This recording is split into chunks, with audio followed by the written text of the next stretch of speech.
तमाम साथियों का धन्यवाद करता हूं जिन्होंने इतना बड़ा न्याय महापंचायत एकत्रित करी और मुझे भी आपके बीच में सौभाग्य मुझे भी मिला। मैं गौरवान्वित हूं और खुद को सम्मानित महसूस कर रहा हूं कि आपके बीच में आया।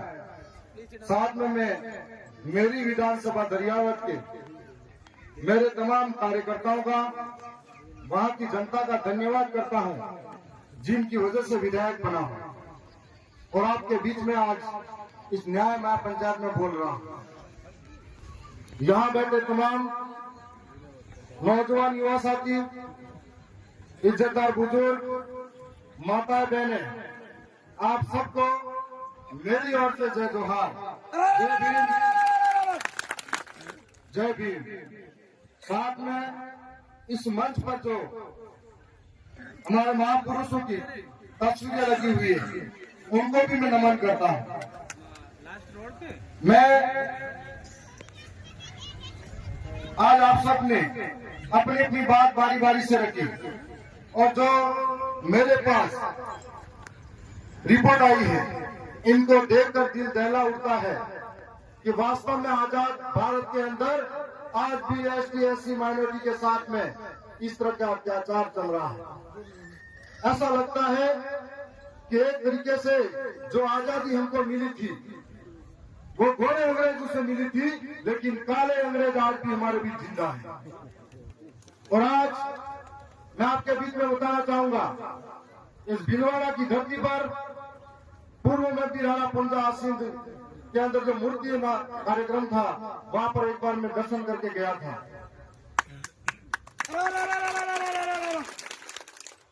जहां प्रदेश के अंदर लगभग 7% गुर्जर समाज के लोग रहते हैं, 5% मेघवाल समाज के लोग भी रहते हैं और लगभग पूरे प्रदेश के अंदर 8% भील समाज के लोग रहते हैं और पूरे प्रदेश के अंदर माने तो 20% ये समूह जातियां रहती है।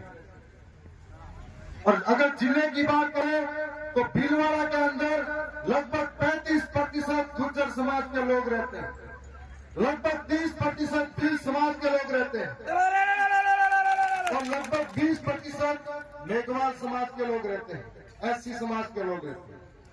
और यदि यहाँ की विधानसभाओं की बात करें तो पूरे भीलवाड़ा में 5 विधानसभा एक सांसद है और हर विधानसभा के अंदर इन 3 समूह जातियां एसटी एससी माइनॉरिटी और ओबीसी मिलाकर लगभग 85% आबादी रहती है। फिर भी हम 85% लोगों के साथ अत्याचार होते हैं। हमको हमारे पुराने इतिहास की ओर जाना पड़ेगा, क्योंकि हम लोग जितने कटे हैं, जितने बटे हैं उतने कट रहे हैं। हमारे पुराने इतिहास की ओर जाना पड़ेगा।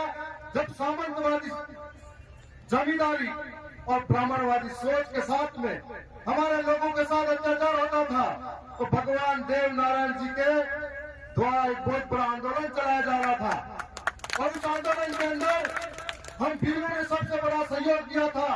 तो भगवान देव नारायण जी जो इन भीलू को मामा मानते थे और मामा मानते थे तो उनके एकलौते पुत्र और पुत्री का नाम भीला और भीली रखा गया था। अब हमको समझना पड़ेगा कि हमारा और उनका कितना आपसी जुड़ाव है, गुर्जर और भीलों का। और आज हम लोग इतनी संख्या में होने के बाद में हम आज बटे बटे से फिर रहे हैं, इसीलिए हमारे साथ रोज अत्याचार हो रहा है। ये भीलवाड़ा की धरती, इसका इतिहास हमको जानना पड़ेगा। इसका पग पग का इतिहास संघर्ष उभरा है। हम लोग दिल्ली के किसान आंदोलन की बात कर रहे थे, लेकिन इस भीलवाड़ा के अंदर 1897 के अंदर जो 85% किसानों को ऊपर टैक्स लगाया जा रहा था, उस 85% टैक्स से हमारे किसान पूरी तरह से परेशान थे। तब उन्होंने एक लंबी लड़ाई इस सामंतवादी सोच के खिलाफ जारी की थी और जब लंबी लड़ाई शुरू करी थी तो ये लंबी लड़ाई पूरे देश के लिए एक प्रेरणा बन गई थी, पूरे देश के किसान कौन के लिए एक प्रेरणा बन गई थी और पूरे देश के किसानों ने इसको लड़ाई को देखा था। और आज इतिहास के अंदर इतनी बड़ी लंबी लड़ाई सिर्फ भीलवाड़ा के अंदर लड़ी गई किसानों का द्वारा एक 44 वर्ष तक यह आंदोलन चला था। तब ये कह सकते हैं कि जो बंजर जमीन को अपने पसीने से छीन और बंजर जमीन से अन्न उगाकर पूरे देश का पेट भरने वाला किसान ऐसी सोच और ऐसी सत्ता को भी अपने कदमों में झुकाने का दम रखता है। और उस समय 44 वर्षों के आंदोलन के बाद में उन साम्राज्यवादी सोचों को और जमींदारों को झुकना पड़ा था। इसी तरीके से हम सबको काम बंद एक होना पड़ेगा, संगठित रहना पड़ेगा, तब आगे की लड़ाई जीतेंगे। दिल्ली के अंदर भी आज जो बात कर रहे थे हमारे सादा साहब, दिल्ली के अंदर उन किसानों ने फैसला किया कि हम जिंदा हैं, जिस जमीन के ऊपर जिंदा है उस जमीन से हम प्रेम करते हैं, उस जमीन से देश का पेट भरते हैं, हम किसान कौन हैं। और आज भी किसानों के साथ मजदूर के साथ में इस तरीके से अत्याचार हो रहा है कि एक तरफ हम लोग कह रहे हैं कि 5 जनवरी 2011 बनाम महाराष्ट्र सुप्रीम कोर्ट का जजमेंट कहता है इस देश का मूल मालिक आदिवासी है, दूसरी ओर उस आदिवासी की हालत मजदूर से भी कई बिकती हो गई है। दिनों दिन सरकारी कार्यालयों के अंदर इनको धक्का मार मार के चपरासी भी बाहर निकलता है।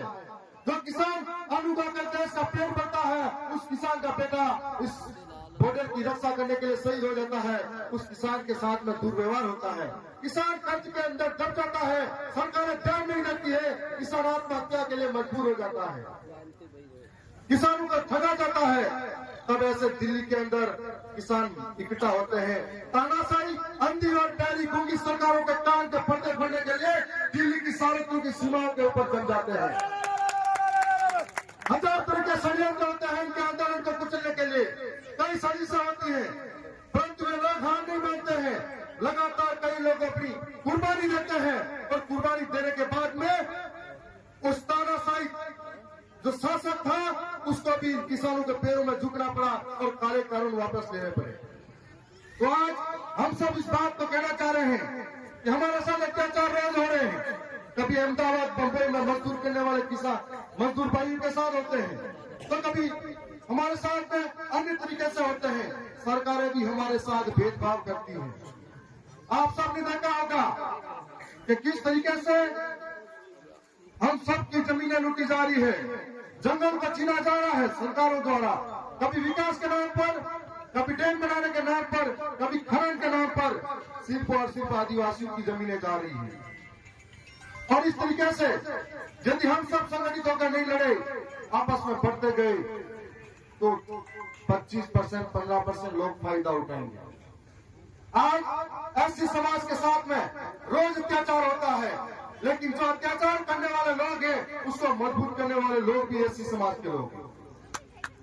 ओबीसी समाज के साथ जो अत्याचार होता है, इस बात को समझना पड़ेगा कि कोई मूर्छा रखता है तब भी वो मारा जाता है, किसी की आंखों में खटकता है, कोई मटका से पानी छूता है तब भी मारा जाता है। तो किसी के साथ में किसी गांव के अंदर यदि उसका अकेले का घर है तो अछूत समझकर मारा जाता है।